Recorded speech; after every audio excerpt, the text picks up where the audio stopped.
जो बचा वो भी तेरा है सामने सबके। मुश्किल मुश्किल क्यों नजरें तुमसे हटाना लगता है, कुछ तुमसे आता तो आता लगता है। ये चेहरा तेरा सुहाना लगता है, और अपना दिल भी दीवाना लगता है।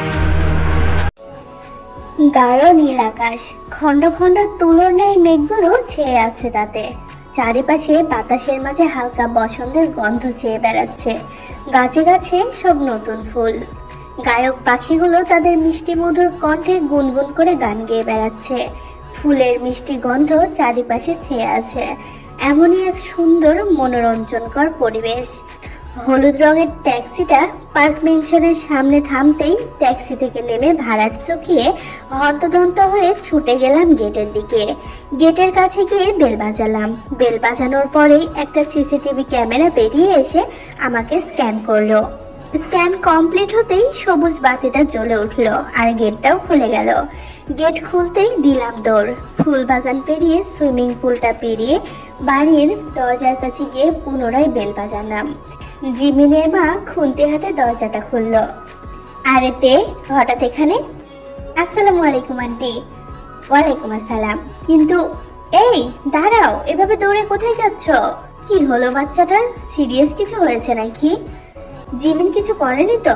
যদি কিছু করে তবে আজকে খবর আছে ওর। আমি দৌড়ে কোনো মতে সিঁড়িটা পেরিয়ে দোতলায় উঠে জিমিনের ঘরের দিকে গেলাম।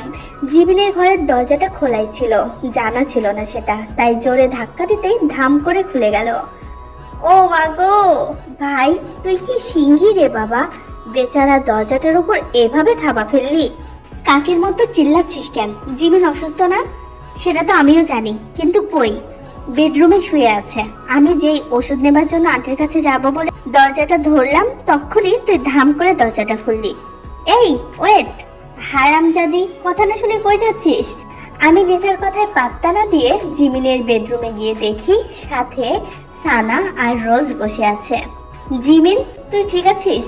কুত্তা, তোরে বলেছিলাম না ভিজিস না বৃষ্টিতে। কাল বৈশাখী ঝড়ের মতো বৃষ্টিতে কেউ ভিজে? এখন দিল তো জ্বর তুলে, তাও যে সেই জ্বর না, একেবারে সমানে সমানে 104 ফরেনহাইট। এই তোরে এখন কি করতে ইচ্ছে করে এবার তুই বল। ইচ্ছে তো করতেছে। আরে আরে কাম ডাউন তে, চিল উইথ দ্য কাসিং ইয়ার। জ্বর তো সবারই হয়। ওকে জ্বরে ডাকছিল আর ও দৌড়ে চলে গেছে। এখন ঠিকঠাক মতো মেডিসিন নিলেই জ্বর আবার চলে যাবে। It's okay year, simple. শোন, বেংসা মারিস না খয়রাতি। তোরে আমি এমন থাপ্পড় দিব যে তোর সবগুলা দাঁতে বাতের ব্যথা উঠে যাবে। জ্বরের কি বোঝস তুই কুত্তি? তোর এক্স আর এক্স ওয়াই এর মতো যে একজন যাবে আর আরেকজন আসবে। দোস্ত, it is about friendship. Best ফ্রেন্ডের ফ্রেন্ডশিপ বলে। এটা কোনো সস্তা কুড়িয়ে পাওয়া ভালোবাসা না। জিমিন যখন আমার বেস্ট ফ্রেন্ড, তখন তার জন্য আমার কষ্ট হতেই পারে। ওইসব না তুই বুঝবি না। তুই বেস্ট ফ্রেন্ড হইয়াও এর মূল্য বুঝোস না। এখন সব তো মেজাজ খারাপ করিস না। আরে সানা, তুই তো জানিস তে আমাদের ব্যাপারে কতটা পজিটিভ। আমাদের কিছু একটা হলে সবার আগে ওরই খারাপ লাগে। এমন করিস না। আর তে তুইও একটু শান্ত হ। জিমিন মোটামুটি ভালো আছে। কি বলছিস তুই রোজ? জিমিনকে দেখ একবার, মুখটা লাল হয়ে গেছে জ্বরে। আন্টি কি করছে বসে? আম্মু আম্মু জানে, বাট জানে যে হালকা সালকা জ্বর। উফ, তোকে বলছিলাম। এ কি, তুই কান্না করিস কেন? জানিস জানিস তে। কি হয়েছে? কি তোর কান্নাকাটি করছিস কেন? কিছু লাগবে তোর? বল আমায়। না থাক, তুই পারবি না। আরে তুই বলেই দেখ না একবার, পারলে আমি অবশ্যই দিব। তুই সত্যি করবি তো? করব, তুই খালি বল একবার। দোস্ত, আমার না আমার আইডলের সিগনেচার লাগবে, বাট আমি তো অনেক সিক, তাই যেতে পারছি না। তুই আমার জন্য কি একটু কষ্ট করে ওনার কনসার্টে গিয়ে সিগনেচারটা নিয়ে আসতে পারবি প্লিজ? আমি জানি তুই জাঙ্কুককে হেট করিস, বাট তাও প্লিজ। হোয়াট? তোর আইডল ওই অটিস্টিক জাঙ্কুক? তুই জানিস আমি তাকে দুনিয়ার সব থেকে বেশি হেট করি। তুই তো হুদাই না যাই না শুনাই হেট করিস। তোর কাছে না হয় অরে ভাল লাগে না, কিন্তু আমার কাছে তো লাগে। প্লিজ দোস্ত প্লিজ, আজকে বিকাল 5টায় তার কনসার্ট। আমি যাইতে পারবো না, প্লিজ প্লিজ দোস্ত মাইনাজা প্লিজ। সেটা ঠিক, আমি শুধু শুধু ওই ব্যাটারে হেট করি। সব হেট করার পেছনে রিজন থাকে না, কিন্তু আমি কেন? কারণ কারণ তুই তো আমার আসল বন্ধু। আর এগুলোরে দেখছোস, বিলিভ করা যায় না। ইন্টারনেট থেকে সিগনেচার প্রিন্ট করে আমারে দিয়া দিব, আর আমার কাছ থেকে 300-400 টাকা চাইবো। প্লিজ দোস্ত। ওকে যা, বাট প্রমিস কর তুই আর এমন ভাবে জ্বর উঠাবি না। যা, promise. Thank you so much দোস্ত। হয়েছে হয়েছে, তোরে দেখে মনে হয় না যে তোর 104 ডিগ্রি জ্বর। এবার বল কনসার্টটা কোথায়, কারণ আর 1 ঘন্টা পরেই 5টা বাজবে। এবার জিমিন অ্যাড্রেসটা দিয়ে দেয়। তেও হালকা পাতলা নাস্তা করে বেরিয়ে পড়ে জিমিনের ইচ্ছে পূরণ করতে। কনসার্টের জায়গায় এসে দেখলাম হাজার হাজার মানুষ এসেছে এই অটিস্টিক জাংকুকের গান শুনতে। জাংকুক মূলত একজন সিঙ্গার, সাথে একজন ডান্সার। অনেক অ্যালবাম আছে তার গানের। তার গান নাকি অনেক বেশি, মানে যাকে বলা যায় অতিরিক্ত মাত্রার ফেমাস। ছেলেরাও তাকে নাকি আইডল হিসেবে মানে। জাংকুক যদিও দেখতে অনেক হ্যান্ডসাম, জিম করা বডি, চুলগুলোও খাড়া খাড়া, উপর দিয়ে হালকা ব্রাউন কালার করা, ঠোঁটগুলো হালকা গোলাপি। আমার বিশ্বাস সে লিপস্টিক লাগায়, নইলে ছেলেদের ঠোঁট এত গোলাপি হয় না। কানে টপস পরে রয়্যাল ব্ল্যাক কালারের জিন্স, গায়ে জেব্রা স্টাইলের লিলেন শার্ট, আর উপরে ডার্ক রেড কালারের জরি জরি টাইপের ব্লেজার। হ্যাঁ, ঠিক এমনই আছে সাইনবোর্ডে। ফালতু, খুবই ফালতু লাগতেছে। আর একটা সাইনবোর্ডে সে ব্লু ওপেন শার্ট আর ভেতরে হোয়াইট টি শার্ট আর ছেঁড়া হোয়াইট জিন্স পরেছে। তার বাসায় মনে হয় তেলাপোকার উৎপাত বেশি।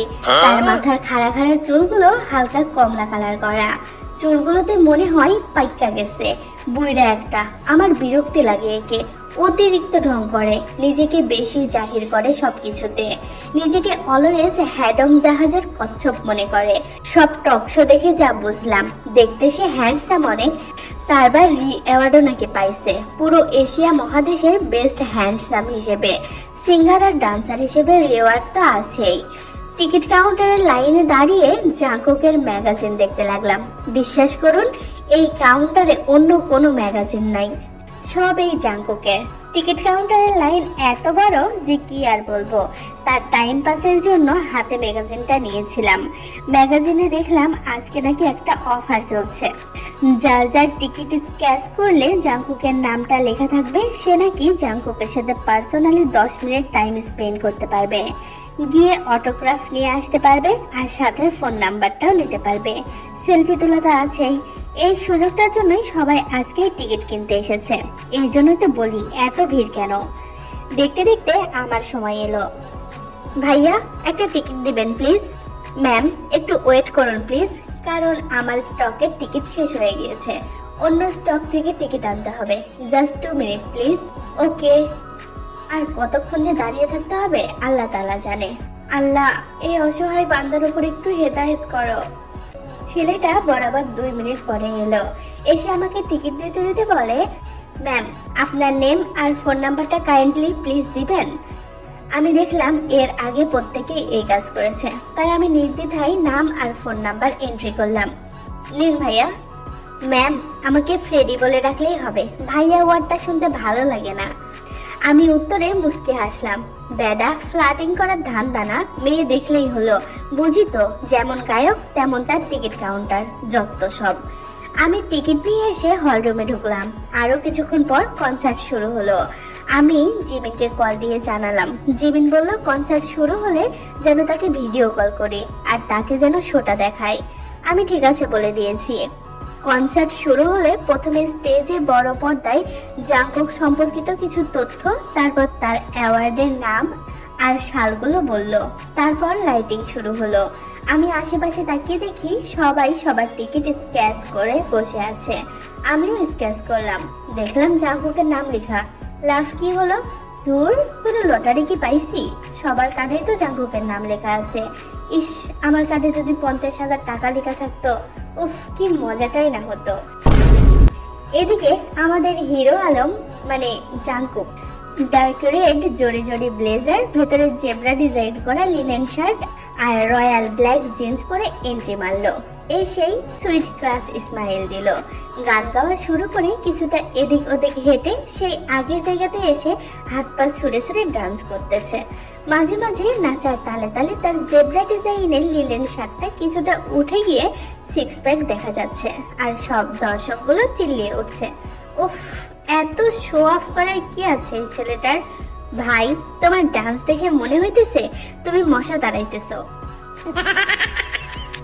জিমিন, সানা আর রোজ ভিডিও কলে যা যা করতেছে সেটা বলার বাহিরে। এরা মনে হয় যেন পারলে মোবাইল থেকে বেরিয়ে এসে জাংকুককে কোলে নেবে আর বলবে, উলুলুলুলু বেবি, আসো চুমা দি, আদর করি। হঠাৎ মনে হলো জাংকুক আমাকে আর চোখে দেখছে আর আমার দিকেই খালি তাকাচ্ছে। মাঝে মাঝে কিলার স্মাইলও দিচ্ছে। আমি এতটা তোয়াক্কা করলাম না, কারণ সে সবার দিকেই তাকায়। যেমন পরীক্ষার হলে পরীক্ষা দেওয়ার সময় মনে হয় গার্ড শুধু আমার দিকেই তাকিয়ে আছে, তাই আমি আগের মতোই বোরিং ভাব নিয়ে বসে আছি। কনসার্ট শেষ হলে সবাই চিল্লিয়ে ওঠে। আমি মনে হয় মাঝখানে ঘুমিয়ে গিয়েছিলাম। দেখলাম জাংকুক টায়ার্ড হয়ে স্টেজে বসে আছে। ঘামে তার ফেসটা আলোয় চকচক করছে। কি মনে করে যেন একটা কিলার স্মাইল দিল। আমার কাছে মনে হলো এটা আমার উদ্দেশ্যে দিয়েছে, কিন্তু কিভাবে সম্ভব? হাজার হাজার ছেলে মেয়ের মাঝে আমাকেই কেন উদ্দেশ্য করবে সে? নিশ্চয়ই এমনিই দিয়েছে। তারপর উপস্থাপক এসে বলতে লাগলো, আমাদের হ্যান্ডসাম বয় তার লাভলি ফ্যানদের জন্য 3টা গান একই সাথে গেয়েছে এবং পারফরমেন্সও করেছে। আমরা সবাই মিলে জাংকুকের জন্য জোরে চিল্লিয়ে বলবো। অডিয়েন্সে সবাই জাংকুক বলে চিল্লিয়ে উঠলো। তাদের উচ্ছ্বাস আর আনন্দের শেষ নাই। আর আমি ঘুমু ঘুমু চোখে চারপাশে তাকাচ্ছি। তো এখন আমাদের হ্যান্ডসাম বয় জাংকুক রেস্ট নিতে থাকুক, আর আমরা এখন দেখবো আমাদের লাকি দর্শক কে কে। হাত তুলুন তারা তারা যাদের যাদের কার্ডে জাংকুকের নাম রয়েছে। আমি সহ মোট 4 জন হাত তুললো। আমি তো অবাকের চরম পর্যায়ে। মাত্র 3 জন আর আমি সহ 4 জন, তাও হাজার হাজার মানুষের মধ্যে। আমার জায়গায় জিমিন থাকলে ভালো হতো। প্লিজ আপনারা আপনাদের কার্ডটা নিয়ে মিস্টার ফ্রেডির সাথে যান। আমরা সবাই মিলে গেলাম ফ্রেডির সাথে। আরে এটা তো সেই ভাইয়াটা যে তাকে ফ্রেডি ডাকতে বলেছিল ভাইয়ার বদলে। ফ্রেডি আমাদের একটা রুমের সামনে এনে দাঁড় করালো আর বললো কয়েক মিনিট ওয়েট করতে, বলে সে রুমে ঢুকে গেল। আমি দাঁড়িয়ে আছি আর বাকি 3 জনের তামাশা দেখছি। প্রথম জন, উফ নাইস, মাই লাকি ডে। আমি কত খুশি। 2 বছর ধরে আমি জাংকুককে ভালোবেসে এসেছি। আজকে সেটা বলে দিব। সে আমার dream boy, my heart king, my sweet heart, my love. এরপরে দ্বিতীয় জন শুরু করলো জাংকুকের গুণগান, আর তারপরে তৃতীয় জন। তাদের কথাবার্তা শুনে আমার তো মাথায় হাত। বাবা রে বাবা, ভবিষ্যৎ চিন্তা করে ফেলতেছে। তাদের নাকি 2টা যমজ বাচ্চাও হবে। ও মা গো, এদের চিন্তার ধারণা দেখলে ইচ্ছে করে পায়ের জুতা খুলে হাঁটি।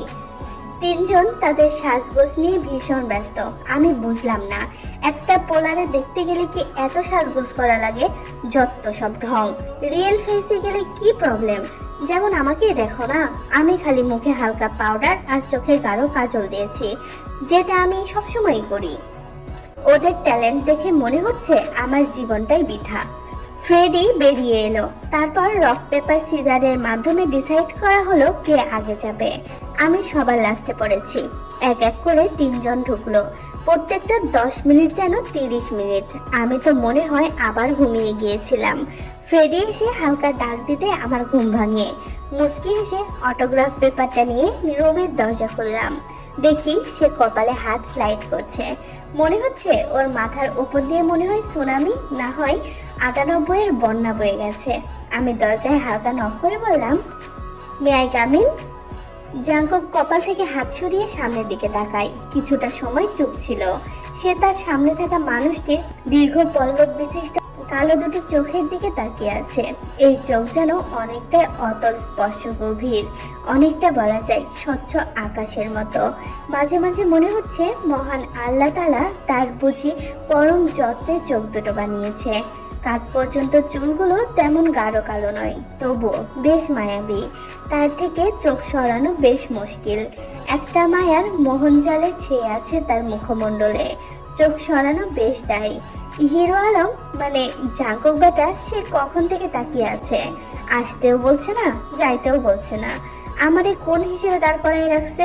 হারামজাদা, জোচ্চোর, মাইয়া দেখলেই হইল। হিরো আলম মার্কা অশিক্ষিত গেরাইম্মা ছাগল। রাগ জিদ দুটোই লাগছে। বেটার কি হার্ট অ্যাটাক ধরছে, না পেটে ব্যথা করছে, নাকি গ্যাস ছাড়ছে? এমন মূর্তি হয়ে আছে কেন? যথেষ্ট বিরক্তকর। আমি কি আর এসব নায়কদের এমনি এমনি হেট করি? হালকা গলা খাকারি দিলাম। May I come in sir? Jungkook বেটা চোখ সরালো না, তাকিয়েই বলল, ইয়া শিওর। আমি ভেতরে ঢুকে স্ট্রেট ফরওয়ার্ড বললাম, জলদি সাইন করে দিন। জাঙ্কুক আমার দিকে তাকিয়ে হালকা হাসলো। আপনি মনে হয় অফিসে জব করেন, রাইট? পিএ? আমি ভাবলেশন ভাবে ডান ব্রু উঁচু করে বললাম, না, আমি ভার্সিটির স্টুডেন্ট। দেখুন, আমি জানি আপনি টায়ার্ড, জলদি অটোগ্রাফ দিয়ে দিন আর আমাকেও বিদায় দিন। জাঙ্কুক বেটা আহাম্মক আমার দিকে তাকিয়েই অটোগ্রাফ পেপার হাতে নিয়ে তার সাইন দিয়ে দিল। আমি অটোগ্রাফ পেপারটা নিয়ে থ্যাঙ্কস বলে বেরিয়ে এলাম। আমি জানি জাঙ্কুক মেবি ভ্যাপা চাকা খাইছে, বিকজ আমি কোনো সেলফি কিংবা নাম্বার চাইনি। আমার তো খেয়ে কাজ নাই, তাই তার কাছ থেকে সেলফি চাইবো, আর নাম্বার তো দূরের কথা। আমি বের হয়ে এলাম।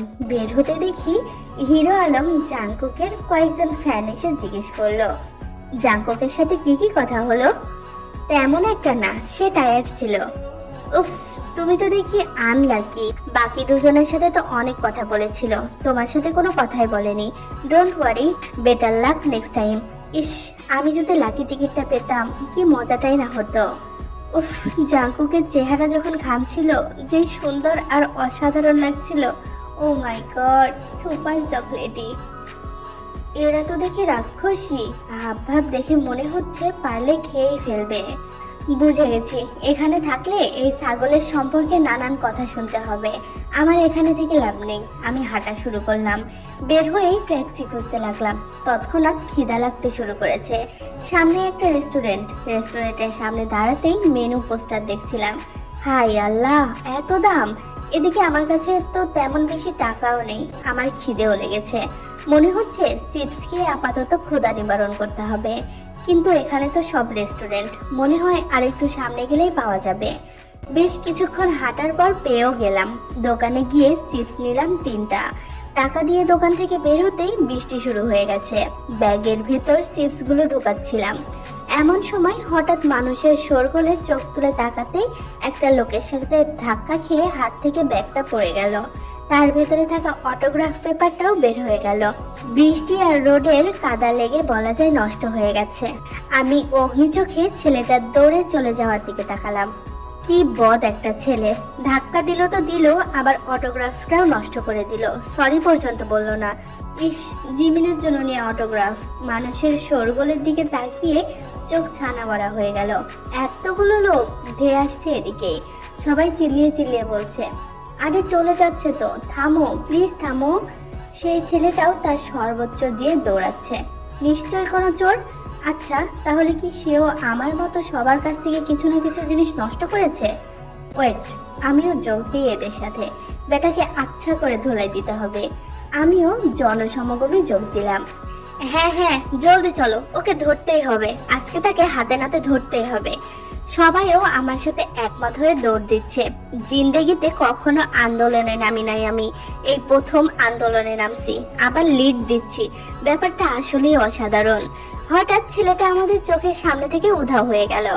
আমরা থেমে এদিক সেদিক খুঁজে বেড়াচ্ছি। আমি একটা চিপা গলিতে গিয়ে একটা বক্সের পেছনে তাকাতে দেখি ছেলেটা লুকিয়ে জোরে জোরে নিঃশ্বাস নিচ্ছে। মুখে তার কালো মাস্ক, মাথায় কালো টুপি। আমি চিল্লিয়ে বললাম, এই সবাই এদিকে এসো। আর কিছু বলতে পারলাম না। হঠাৎ পেছন থেকে মুখ চেপে ধরলো। বাকি লোকজন চিপা গলিতে এসে আমাকে আর ছেলেটাকে দেখতে পেয়ে বলল, এই তো ধরো ওকে। ড্যাম বলে আমার হাত ধরে দৌড়াতে শুরু করলো। পিছনে হাজার হাজার লোক ধেয়ে আসছে। এটা কি হলো মাত্র? আমি না আন্দোলনে লিড দিচ্ছিলাম, এখন এই চোরের অ্যাসিস্ট্যান্ট কেমনে হইলাম? আশ্চর্য তো, আপনি আমাকে আপনার সাথে নিয়ে দৌড়াচ্ছেন কেন? আপনি থামেন, আপনাকে এখন কারাগারে নেওয়া হবে। চোর চুরি করে পালাচ্ছেন। চুপচাপ দৌড়াও, না হলে বলবো যে তুমিও এর অংশীদার। আমি চোখ বড় বড় করে ফেললাম। কি বলে কি? চুরি করেছে সে, দোষটা পাবে আমার উপর। মাই গড, নিজে চুরি করে হেডম ছাড়ছে, কি সাংঘাতিক! আন্দোলনের লিডারকে। হঠাৎই ছেলেটা আমায় কোলে তুলে নিল, কি একটা উঁচু জায়গা থেকে লাফ দিল। আয় হাই, এত উঁচু জায়গা!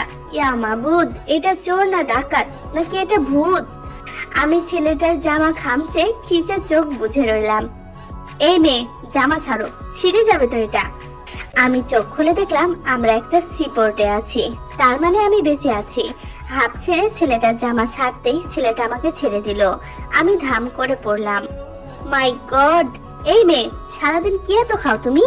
আমার হাত দুটো ছিঁড়ে যাচ্ছিল, মনে হচ্ছে হাতিকে কোলে নিয়েছি। ছেলেটা কি বদ, আমাকে সাথে নিয়ে দৌড় দিল, লোকের দৌড়ানি খাওয়াইলো, আবার কোলে নিয়ে এত উঁচু থেকে লাফ দিল। সফট ল্যান্ডিং করার পরে কোলে রেখে বলতেছে জামা ছিঁড়ে যাবে, তাই জামা ছেড়ে দিয়েছি, অমনি ফেলে দিল। আর এখন উল্টাপাল্টা কথা শোনাচ্ছে। এই ফাজিল ছেলে, এমন থাপ্পড় দেব যে দাঁত 4টা পড়বে, 14টা নড়বে, 5টা ব্যথা করবে, বাকি কয়টা ঠিক আছে নাকি সেটা দেখাতে এক্স-রে করতে হবে। বলি, একটা নিষ্পাপ মেয়েকে কোলে নিতে আর কোলে নিয়ে এভাবে ফেলে দিতে লজ্জা করে না? ছেলেটা 2 পকেটে হাত গুজে চোখের মাঝে ডোন্ট কেয়ার ভাব নিয়ে বলে, না করে না। কেন? আমার মতো নিষ্পাপ ছেলের পিছনে দৌড়াতে তোমার লজ্জা করে না? ওহো হো, কে নিষ্পাপ? আপনি? চোর কখনো নিষ্পাপ হয় না, বেটা বদ। ছেলেটা তার হাত দিয়ে নিজের চুলগুলো পিছনে ঠেলে দিল। আমি হলাম অফিসিয়ালি উচ্চ শিক্ষিত মানের চোর। সো আমাকে সম্মান দিয়ে কথা বলতে শিখো, মিস বরবটি। এই চোরকে আবার সম্মান? সে নাকি অফিসিয়ালি উচ্চ শিক্ষিত মানের চোর? চোর তো নয়, চোর নামের কলঙ্ক আপনি। কোনো পেশাকে ছোট করে দেখতে হয় না মিস বরবটি। আচ্ছা মিস বরবটি, আপনার কি জিনিস চুরি করেছি ঠিক মনে পড়ছে না। এক থাপ্পড়ে গালের সব দাঁত ফেলে দিব। কে বরবটি? আমার কোনো জিনিস চুরি করেননি, তবে আমার অটোগ্রাফ নষ্ট করে দিয়েছেন, তার জন্য ক্ষমাও চাননি। কিসের অটোগ্রাফ? কার অটোগ্রাফ? পপস্টার জাংকুকের অটোগ্রাফ। ও, এখন কি সরি বলতে হবে? আবার জিগাই, তবে আপনি সরি বললে কি এখন সেই অটোগ্রাফ ফেরত আসবে? ও, নো প্রবলেম, আমি একজনের কাছ থেকে চুরি করে এনে দিচ্ছি, আমার পিছু ছাড়ুন প্লিজ। এই বেটা আহাম্মক, আমি আপনার পিছু কখন লাগছি? আমার কাছে অটোগ্রাফের এমনিতেও কোনো দাম নেই, তাহলে নিতে গিয়েছিলেন কেন? আমি কি ইচ্ছে করে গিয়েছি নাকি? আমার বেস্ট ফ্রেন্ড জিমিন নাকি তার অনেক বড় ফ্যান। আমার মোটেও তাকে ভালো লাগে না, সে আজ খুব অসুস্থ, সে আজ কনসার্টে আসতে পারবে না, তাই আমাকে দিয়ে অটোগ্রাফ নিয়ে আসতে বলেছে। ও, ছেলেটা চলে যাচ্ছিল, আমি ধপ করে ছেলেটাকে ধরি। কিছু বলতে নিলে আমার পেট খিদায় গুড়গুড়িয়ে ওঠে। কি লজ্জাজনক পরিস্থিতিতে পড়ে গেলাম আল্লাহ। ছেলেটা আমার দিকে তাকালো, মাস্কের ভেতরে নিশ্চয় হাসছিল। যাই হোক, আপনি এখন কোথাও যাবেন না, আপনি যাবেন কারাগারে। একটা চোরকে ধরেছি, পুলিশের কাছে নিয়ে যাও একটা সুনাগরিক হিসেবে আমার দায়িত্ব। ছেলেটা তার চোখগুলো শীতল করে আমার দিকে স্থির করে। সুনাগরিকত্ব বাদ দাও, তুমি তোমার চারপাশে তাকাও, নির্জন জায়গা এটা।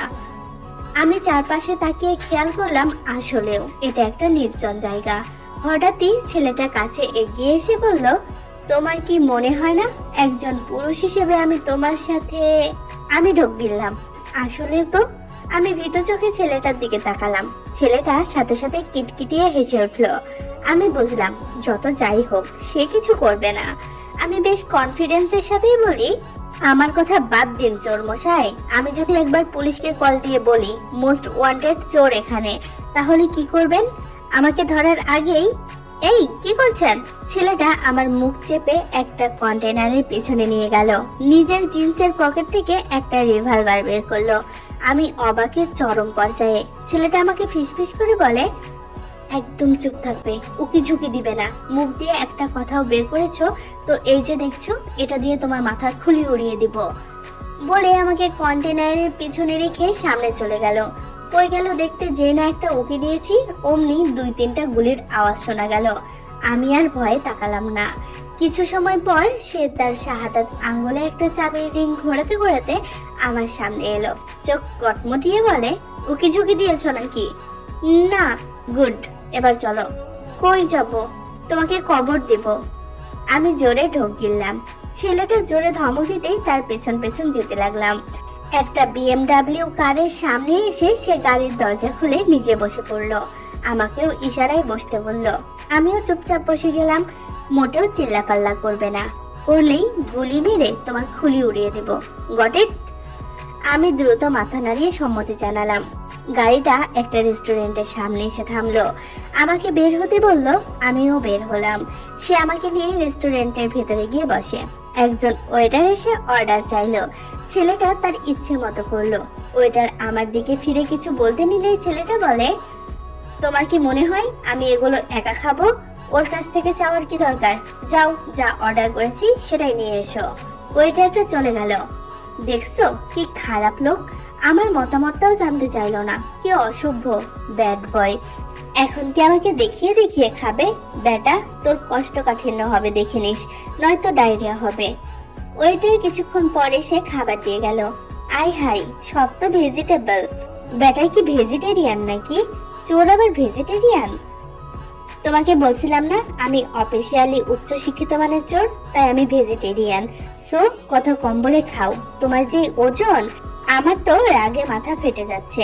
বেয়াদব অসভ্য, কুত্তার দৌড়ানি খাবি দেখে নিস। আচ্ছা, আমার মনের কথা জানলো কেমনে? হয়তো আন্দাজ করছে। আমি অনিচ্ছা সত্ত্বেও কোনো মতো খেলাম। এতটাও খারাপ ছিল না, কিন্তু আজব ব্যাপার, ছেলেটা কিচ্ছু খেলো না। সে এদিক সেদিক তাকাচ্ছিল। একটা সময় উঠে কই জানি গেল।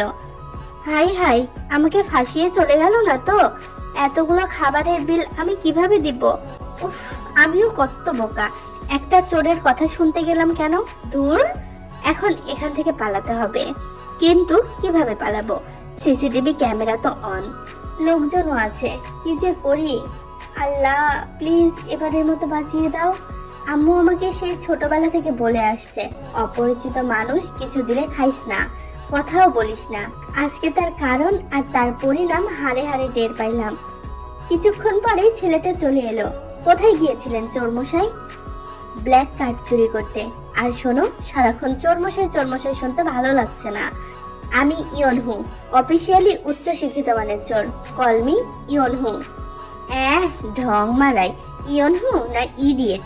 আমি তাহলে চোরাই টাকা দিয়ে খাচ্ছি? ও মাই গড, যা খেলাম সবই তো হারাম। তো এখন বমি করে বের করে এদের খাবার এদেরকে ফেরত দাও। আমি কি সাহায্য করব? তার কথা শুনে আমি তেলে পানিতে জ্বলে উঠেছি। হারামজাদা বলে কি? হঠাৎ ছেলেটা একটা অটোগ্রাফ পেপার এগিয়ে দিল। জাঙ্কুকের অটোগ্রাফ। এটা চোরাই মাল, একটা মেয়ের কাছ থেকে চুরি করেছি। না নিলে দিয়ে দাও, ছিঁড়ে ফেলে দিই। এই না না, থাক, দিন এটা। ভালো। খাওয়া শেষ হয়েছে? হ্যাঁ, শেষ। গুড, তাহলে চলো বের হই। ইয়নহু ভাড়া মিটিয়ে চলে এলো। আমরা বের হতেই ইয়নহু বিএমডাব্লিউ কারের কাছে বসলো আর বলল, তাহলে আজকের মতো বিদায় মিস ফুলকপি। না, কি জানি নাম দিয়েছিলাম? ও হ্যাঁ, বরবটি। আমার নাম তেহিয়ং। বরবটি কিংবা ফুলকপি নয়। যাই হোক, থ্যাঙ্কস। খাবারের জন্য? আরো একটা অসহায় নিঃস্ব মেয়েকে আমার মতো অফিসিয়ালি উচ্চশিক্ষিত মানের চরিত। আরে থামুন তো, আমি সেই জন্য থ্যাঙ্কস বলি নাই। চোরাই মালের উপর আবার থ্যাঙ্কস দিব? হ্যাঁ, আমি তো অটোগ্রাফের জন্য। এটাও তো চোরাই মাল, তাছাড়া এটারও তো দাম তোমার কাছে নেই। তা ঠিক, কিন্তু আমি যাকে দেব তার কাছে অনেক বেশি, তাই। আচ্ছা, একটা জিনিস অবাক লাগলো, আমরা এতক্ষণ একসাথে ছিলাম আর আপনি এত কিছু চুরি করলেন, কিন্তু আমার থেকে কিচ্ছু চুরি করেননি। আমি তোমাকে যতটা বোকা ভেবেছিলাম, আসলে তুমি ততটা বোকা নাও, তুমি তার থেকেও বেশি বোকা।